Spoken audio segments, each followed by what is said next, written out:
میری بہنوں، السلام علیکم۔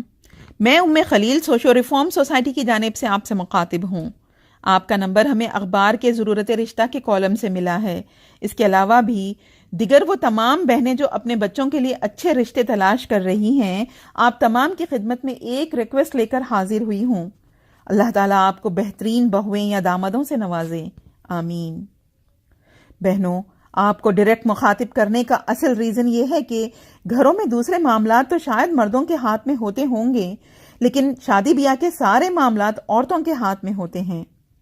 بڑے بڑے مرد حضرات جو باہر تو جہیز اور کھانوں پر خوب تنقیدیں کرتے ہیں، گھر میں آ کر بیوی یا ماں بیٹی کے ہاتھوں سرنڈر ہو جاتے ہیں۔ میری بہنوں، میری تلخ کلامی کو معاف کرنا، آج حقیقت میں دیکھا جائے تو عورت ہی عورت کی دشمن ہے۔ اس پر سسرال میں جو بھی ظلم ہوا تھا اس کا بدلہ وہ آنے والی بہو اور اس کے ماں باپ سے لیتی ہے۔ کتنی ہماری بہنیں ایسی ہیں جو کل تک کویلو کے گھروں میں غربت کی زندگی گزارتی تھیں۔ ان کے شوہر سائیکل یا زیادہ سے زیادہ اسکوٹر پر جا کر کماتے تھے، لیکن آج جب بیٹے خوب کمانے والے ہو گئے، گھر RCC کے ہو گئے، کاریں آ گئیں، لیکن لوگوں کی نیت آج بھی وہی کویلو کے گھروں والی افلاسی ہیں۔ اللہ نے اتنا سب کچھ دیا، لیکن پھر بھی اس پر نظر کہ کس کی بہو کتنا لاتی ہے۔ حتیٰ کہ 70 سے 80 سال کی بزرگ خواتین بھی آخرت کی فکر کم کرتی ہیں اور جہیز اور کھانوں کا چرچے زیادہ کرتی ہیں۔ میری بہنوں، اپنے بیٹوں کو مرد بنائیے، انہیں خود کما کر مہر ادا کرنے والا بنائیے۔ حضرت علی رضی اللہ تعالی عنہ کی طرح جنہوں نے اپنی زرہ بیچ کر مہر کی رقم ادا کی تھی، اسی طرح اپنے بیٹوں کو یہ سکھائیے کہ پیسہ نہیں ہے تو وہ اپنی کوئی چیز بیچیں، موبائل بیچیں، اسکوٹر بیچیں۔ پلیز ان کو سسرال کے پلنگ، فرنیچر، کار یا بائک لینے والا مت بنائیے۔ یہ بھیک ہے۔ بھیک چاہے کوئی مانگ کر لے، چاہے رسم و رواج کے نام پر لے، چاہے لڑکی والوں کے اصرار پر لے، بھیک تو بھیک ہی ہے۔ میری بہنوں، اپنے بیٹوں کو بھکاری مت بنائیے، انہیں خودداری سکھائیے۔ ایک بات اور، یہ مت سمجھیے کہ صرف لڑکے والے ہی مجرم ہیں۔ خود لڑکیوں کی مائیں کم فتنہ نہیں ہوتی۔ وہ یہ نہیں دیکھنا چاہتی کہ ہمارے نبی صلی اللہ علیہ وسلم کی بیٹیاں کیسے ودا ہوئی۔ وہ یہ دیکھتی ہیں کہ جٹھانی کی بچی کی شادی میں کتنے لاکھ خرچ ہوئے، ننند کی بیٹی کی شادی کیسے ہوئی۔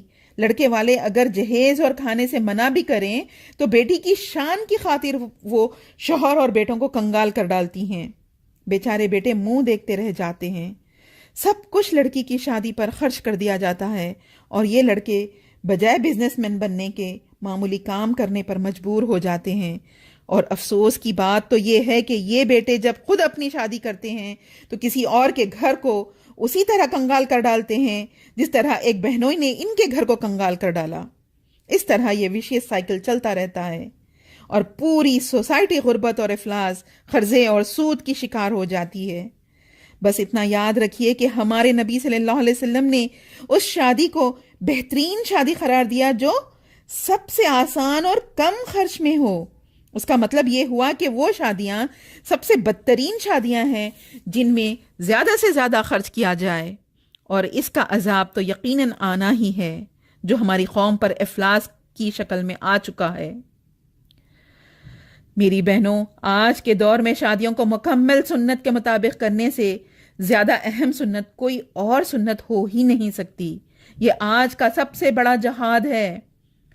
شادی خانے لے کر منگنی کا کھانا، سانچک کا کھانا، رخصتی کا کھانا اور پھر جہیز، پھر پہلی زچگی کا خرچہ، یہ سب لڑکی والوں سے لینا یہ حرام ہے، کیونکہ یہ رشوت ہے، یہ بھیک ہے، یہ ظلم ہے، یہ بدعات ہے، یہ اسراف ہے، یہ تبذیر ہے، یہ فتنہ ہے، یہ مشرکوں کی نقل ہے، یہ وراثت کے حصوں میں ڈاکہ ہے، یہ لڑکیوں کا سوشل بلیک میل ہے، یہ لڑکیوں کے والدین کا ایموشنل بلیک میل ہے۔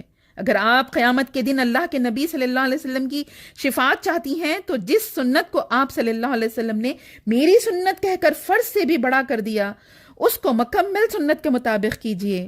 اللہ کے نبی صلی اللہ علیہ وسلم اور صحابہ رضی اللہ تعالی عنہما کا طریقہ یہ ہے کہ مسجد میں نکاح ہو، نقد مہر ادا کیا جائے اور اپنے قریبی لوگوں کو ولیمہ کا کھانا کھلا دیا جائے۔ بارات کو جمع کرنا اسلام کا نہیں، مشرکوں کا طریقہ ہے۔ گھروں میں برکت لاکھوں کا مال لانے والی بہو یا لاکھوں کمانے والا داماد سے نہیں آتی، بلکہ برکت صرف اور صرف اللہ کے نبی صلی اللہ علیہ وسلم کے بتائے ہوئے طریقے پر گھر بسانے سے آتی ہے، ورنہ گھر جڑتے نہیں، ٹوٹ جاتے ہیں۔ اب فیصلہ آپ کے ہاتھ میں ہے۔ اتنا سب کچھ معلوم ہو جانے کے بعد بھی لوگ کیا کہیں گے کہ خوف سے وہی نافرمانی آپ بھی کیجئے جو سبھی کر رہے ہیں، یا پھر اللہ اور اس کے رسول صلی اللہ علیہ وسلم کے طریقے کو زندہ کر کے نہ صرف اپنی آخرت بچائیے بلکہ قوم کی غربت و افلاس کو ختم کرنے میں مدد کیجئے۔ اور آخری بات بہنوں، جو مہنگی مہنگی شادیاں ہو رہی ہیں یہ ساری ابو جہل اور ابو لہب کی شادیاں ہیں۔ ان لوگوں کو قرآن نے شیطان کے بھائی کہا ہے جو نئی نئی رسمیں ایجاد کر کے خوب خرچ کرتے ہیں۔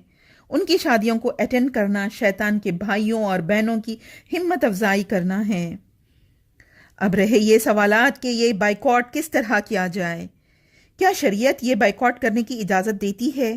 ایسے کئی سوالات کے جوابات اہل سنت والجماعت، دیوبندی، بریلوی اور شیعہ علماء کی آراء کی روشنی میں کتابوں، ویڈیو اور آڈیو کی شکل میں ہمارے ویب سائٹ، فیس بک اور یوٹیوب پر موجود ہے۔ پلیز آپ سے ریکویسٹ ہے کہ نہ صرف غور کیجیے بلکہ اس سوشل ریفارم سوسائٹی کے مشن کے ساتھ جڑ جائیے۔ میری بہنوں، جس دن ہم عورتوں نے یہ فیصلہ کر لیا کہ منگنی، جہیز اور کھانوں کی لعنت ہم نے ختم کرنی ہے تو کوئی مرد ہمارا راستہ نہیں روک سکتا انشاءاللہ تعالی۔ وآخر الدعوانا ان الحمد للہ رب العالمین۔